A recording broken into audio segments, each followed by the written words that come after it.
10장 45절부터 52절 말씀, 이제 마가복음 10장 마지막을 강의하게 되었습니다. 제목은 바디메오의 믿음이라는 제목입니다. 지난 2월 달에 서울 가정법원에서 한 40대 남자가 낸 이런 이혼 소송이 있었어요. 새벽까지 초등학생 딸을 재우지 않고 공부시키는 아내하고는 결혼 생활을 계속할 수 없으니까 이혼 허락해 주십시오. 그랬습니다. 근데 이 이혼 소송에서 법원이 두 사람은 이혼하라 이렇게 판결을 냈습니다. 이 아내는 초등학생 딸을 각종 학원에 보내고 마치면 집에 돌아와서 또 밤늦게까지 복습 예습을 시키고 학습지를 또 한 서너 개 풀게 하고 보통 12시 넘어 자고 아니면 3시까지 잠을 안 재우는 그런 엄마였습니다. 남편이 이 딸을 너무 복가되는 이 아내를 나무라면 아주 대판 싸움을 하고 이런 부부이기 때문에 못 살겠다. 그러니까 이혼하다 그래 부부는 판결했습니다. 공부에 대한 극단적인 경우지만 여러분, 우리나라의 많은 부모들이 아이들 공부에 목을 메고 있는 거 사실 아닙니까? 다 공부에 많이 시키려고 그러죠?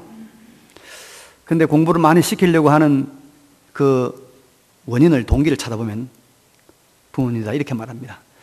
나는 못 배웠는데 자식은 배워야 된다. 나는 눈을 뜨지 못했는데 너는 눈을 떠야 된다. 그런 말입니다. 자식에게 지식의 눈을 뜨게 하고 공부의 눈을 뜨게 해야 성공한다. 그런 이유 때문에 그렇게 열심히 공부를 시키는 것 같아요. 눈을 뜬다는 거 필요하죠. 아주 필요합니다. 절박한 문제입니다.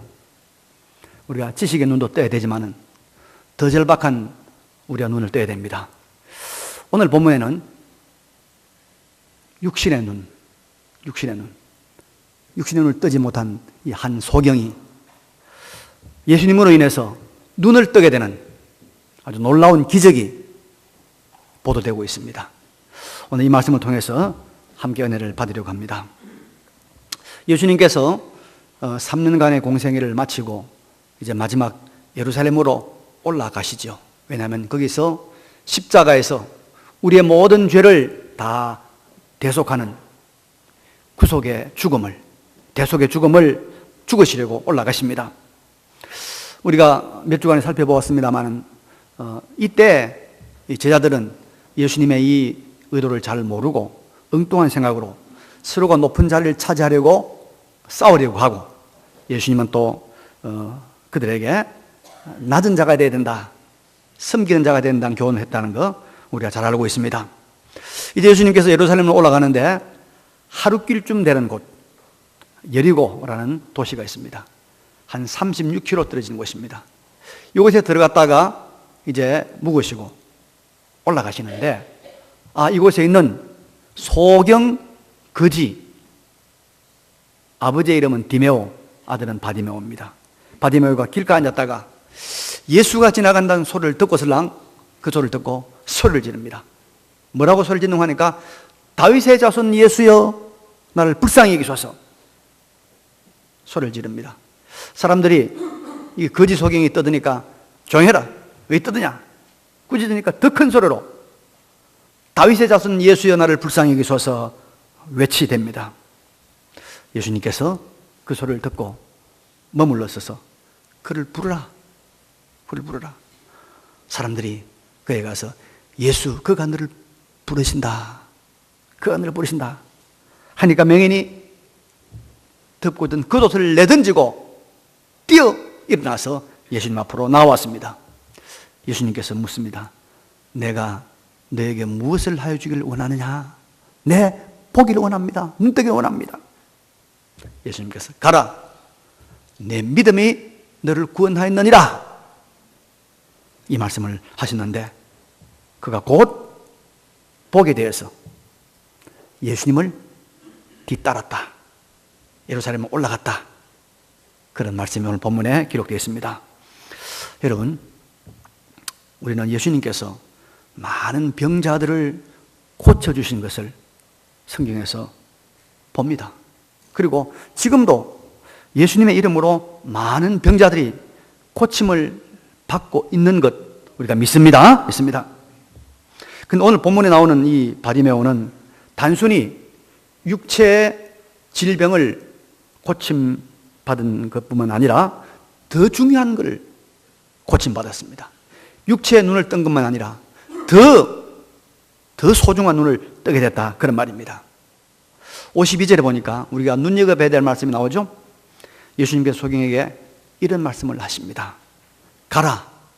그 다음에 내 믿음이 너를 구원하였느니라. 믿음이 구원한다는 것, 이 너무나 소중한 진리거든요. 이것이 그 사람에게 임했다 이 말이죠. 이것은 이 소경이 눈을 뜨게 됐다는, 이 눈을 보게 되었다는 이것만 의미하지는 않습니다. 그가 그의 영혼도, 그의 죽은 인격도 고침을 받아서 예수님의 진정한 제자가 되었다는 말까지도 여기에 다 포함이 되어 있습니다. 왜냐하면 그가 고침을 받은 이후에 다른 길로 가지 않고 예루살렘으로 올라가시는 예수님을 뒤따라가는 예수님의 제자가 됐단 말이죠. 예수님 당시에 수많은 사람들이 병 고침을 받았지만은 그들이 다 예수님을 따르는 예수님의 제자가 되었던 건 아닙니다, 여러분. 그리고 여러분, 우리가 병 고침을 받은 것은 죽을 때까지만 유효합니다. 구원받지 못하면, 믿음으로 구원받지 못하면 아무리 병 고침 받아도 우리는 지옥에 떨어지고 우리의 죄값으로 심판받아야 하는 것입니다. 사실 병 고침보다 더 중요하고 더 요긴하는 것은 믿음으로 구원하는 것이죠. 그런데 병 고침만 받고 믿음으로 구원받지 못하는 사람들이 많습니다. 누가복음 17장에 보면은 예수님께서 사마리아와 갈릴리 지방으로 가시는데 한 마을에 이르러서 나병 환자, 문둥병자 10명을 다 고쳐줬어요. 깨끗게 해주었습니다.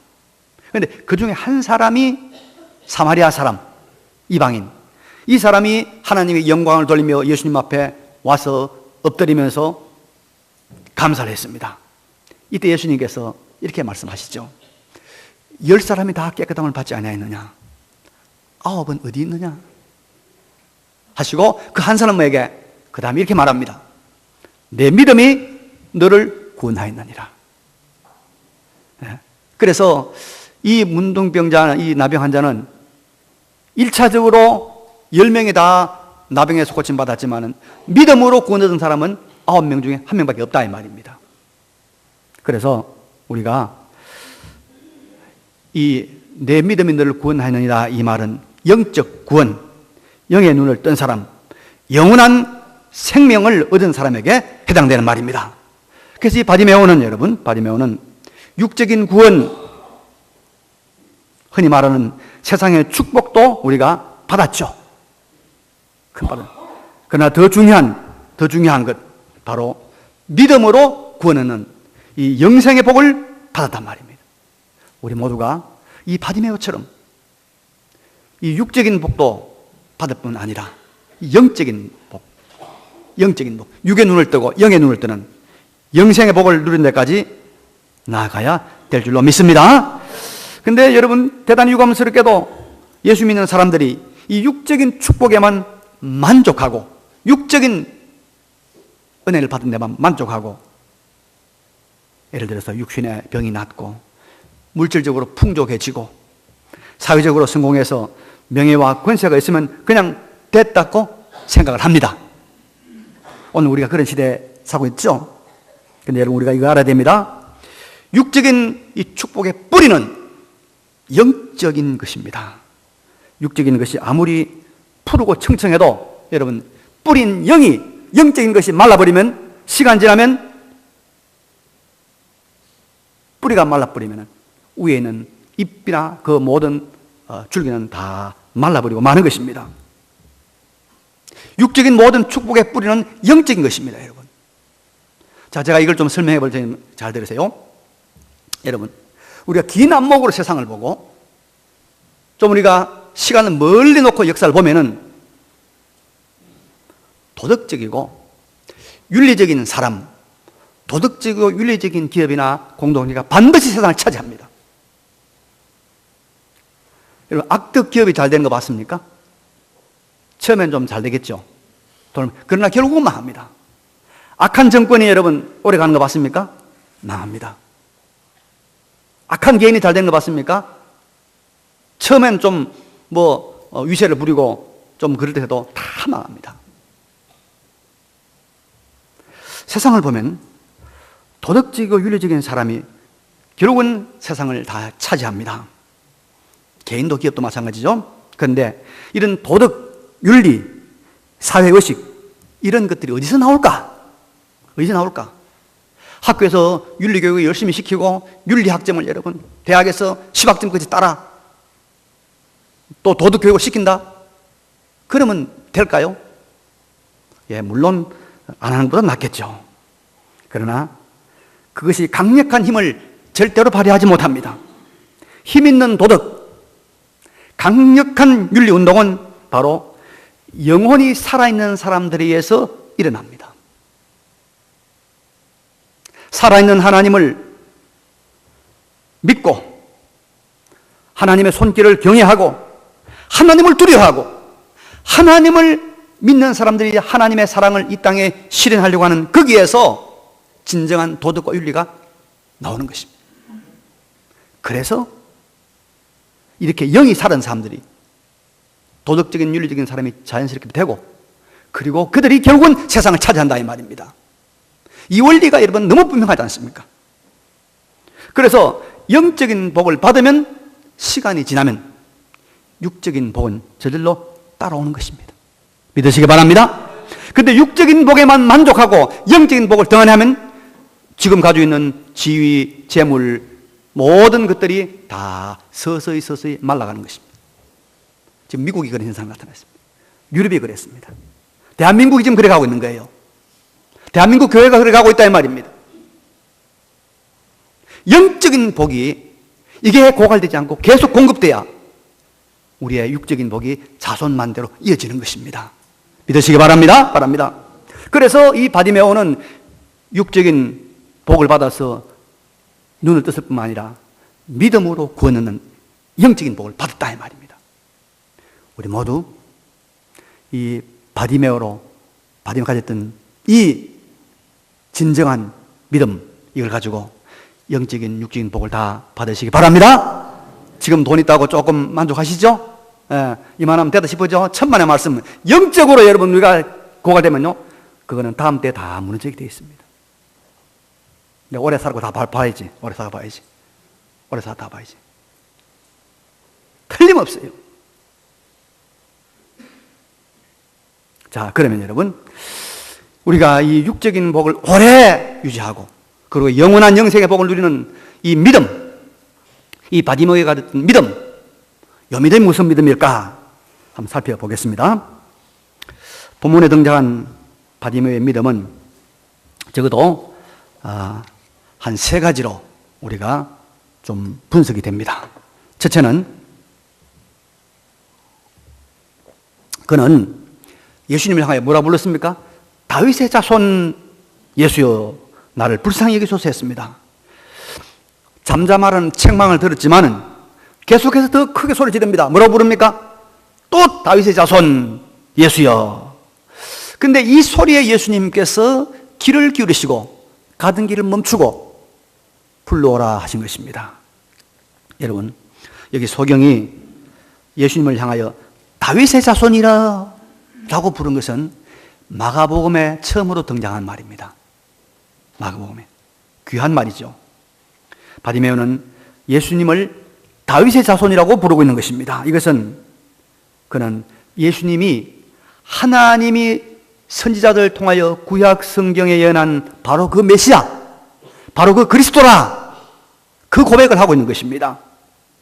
예수 그리스도를 바로 알고 그가 지금 부르고 있는 것입니다. 구약 성경에는 여러분 하나님이 보낼 구세주 메시아는 바로 다윗의 후손이라고 하는 것이 수없이 많이 나와 있습니다. 대표적인 거 제가 몇 구절 소개해드리면 사무엘하 7장 12절 보면 하나님 다윗에게 이런 말씀을 하십니다.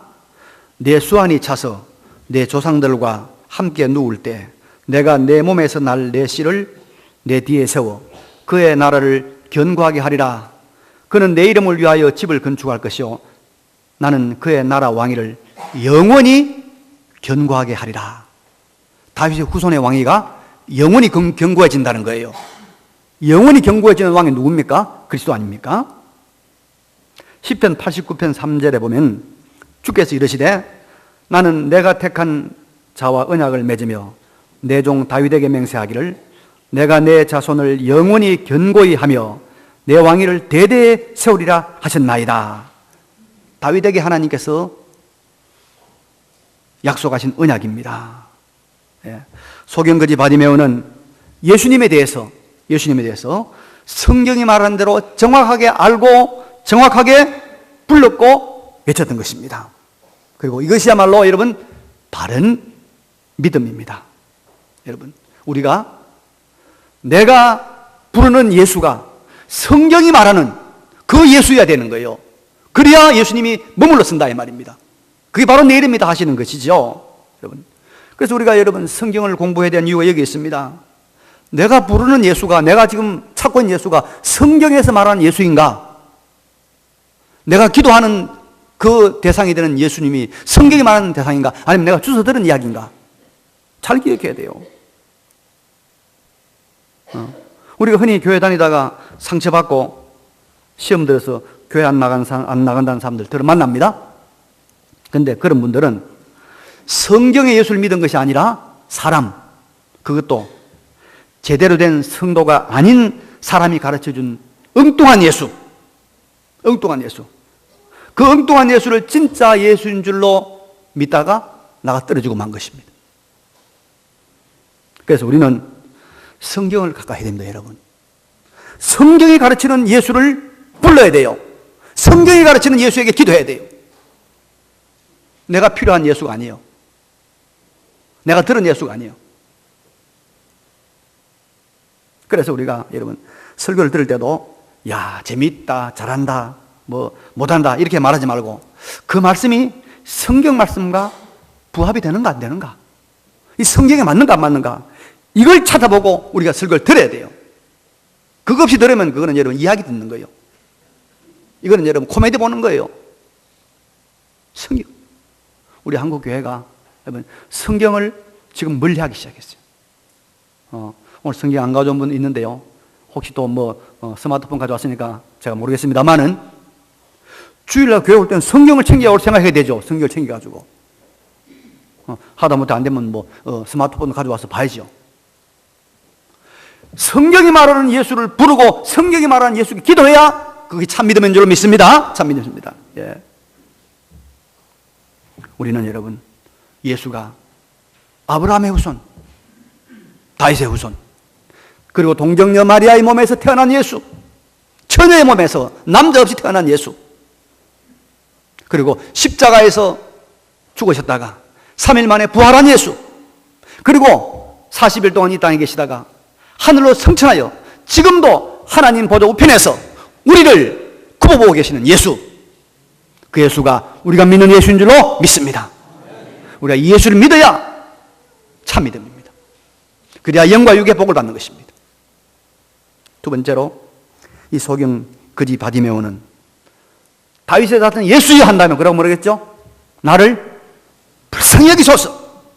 여러분 우리가 이 나를 불쌍히 여기소서 한 이 말을 꼭 기억해야 됩니다. 왜냐하면 참된 믿음은 자기 존재를 규정할 때 이렇게 규정합니다. 참된 믿음을 가진 사람은 나라는 사람을 평가하고 나라는 사람을 규정할 때 뭐라고 규정합니까? 나는 불쌍한 존재다. 불쌍한 존재입니까? 아무도 아마 안 하나요? 불쌍한 존재입니까? 불쌍한 존재입니다. 나도 불쌍한 존재예요. 불쌍한 존재예요. 불쌍한 존재.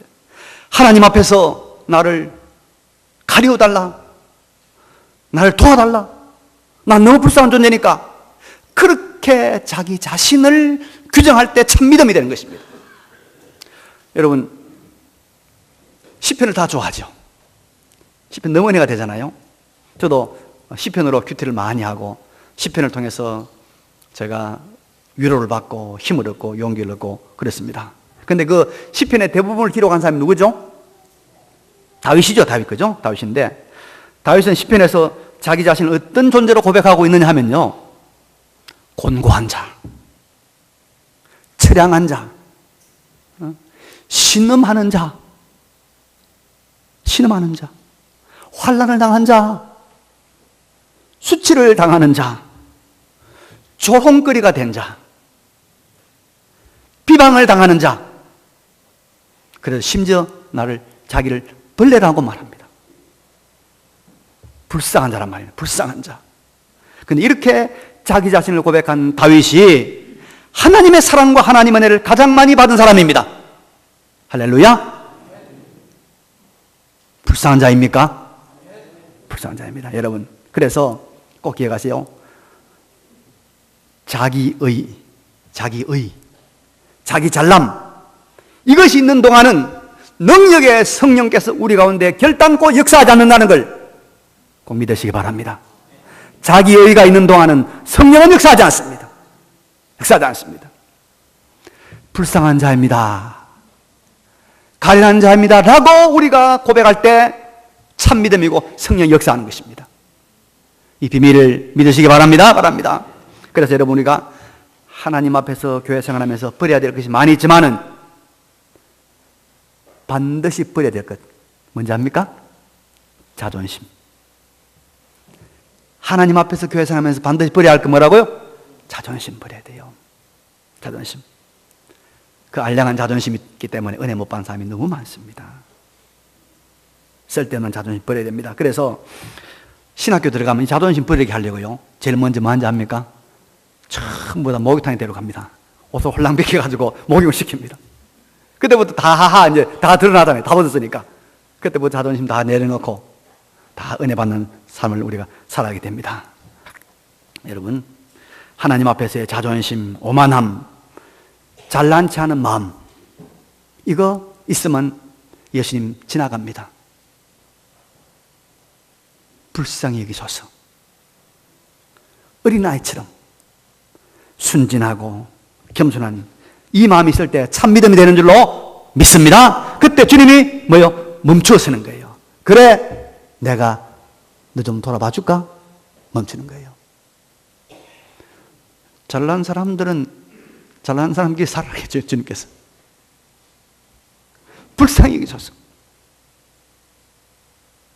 그래서 불쌍한 자를 주님께서 주님의 십자가의 보혈의 피로 가려주시고, 그죠? 덮어주시고 다 용서하시는 것입니다. 세 번째로, 참 믿음은 주님의 부르심 앞에 즉각적으로 순종하는 것입니다. 사람들이 소경에게 말했습니다. 예수, 그가 너를 부르신다 하니까 맹인이 겉옷을 내던지고 뛰어 일어나서 예수께 나갔다. 굉장히 중요한 사실이 여기에 발견되고 있습니다. 여러분, 구약 성경을 보면요, 겉옷이 굉장히 중요한 재산입니다. 중요한 재산. 그 당시는 옷 만드는 기술이 별로 없었기 때문입니다. 이 맹인 거지에 있어서 여러분, 이 겉옷은요, 자기 집입니다. 덮어 쓰고 자면 집이죠. 겉옷을 덮어 써야 또 그 국을 하니까 그건 영업장입니다. 이거 여러분, 이 거지가 내버리고 던져버리고 일어섰습니다. 그리고 맹인이 뭡니까? 여기 중요한 단어 뭐죠? 뛴다는 거예요. 여러분, 눈 감고 한번 뛰보실래요? 눈 감고. 얼마나 위험합니까? 그런데 맹인이 눈 감고 뛰는 거예요. 지금요, 위험하죠. 그런데도 그는 예수님의 부르심 앞에 이런 모습을 보이고 있는 것입니다. 주님의 부르심, 주님의 콜링, 주님의 말씀은 그 무엇보다도 우선순위에 있다. 내 재산보다도, 내 안전보다도, 내 자리보다도 주님의 부르심은, 주님의 말씀은 더 우선순위다. 이것을 그가 그것을 내던지고 뛰어일어나는 것을 통해서 보여주고 있는 것입니다. 여러분, 하나님의 말씀을 최우선 순위에 두고 그 말씀에 절대적으로 순종하는 것이 진정한 믿음입니다. 예수님의 부르심보다 더 우선적인 것은 없습니다. 예수님이 부르시니까 야고보 요한은 어떻게 했습니까? 갈릴리 바닷가에서 그물을 씻다가 배와 부친을 버려두고 예수님을 따랐습니다. 세리마태는 무엇입니까? 그 세관에 앉아서 돈을 세다가 돈을 모으다가 예수님 부르시니까 그거 그대로 두고 예수님 따랐습니다. 믿음의 조상 아브라함은 자기 생명보다 더 귀한 아들을 번제로 바치라는 하나님의 말씀이 떨어지자 이튿날 아침 일찍이 일어나서 아들과 종들을 데리고 출발했습니다. 이것이 무엇입니까? 바로 이 소경 바디메오의 믿음과 일맥상통하는 믿음이 아닙니까? 여러분, 믿음은 순종입니다. 믿음은 순종입니다. 믿음은 순종입니다. 믿음은 행동입니다.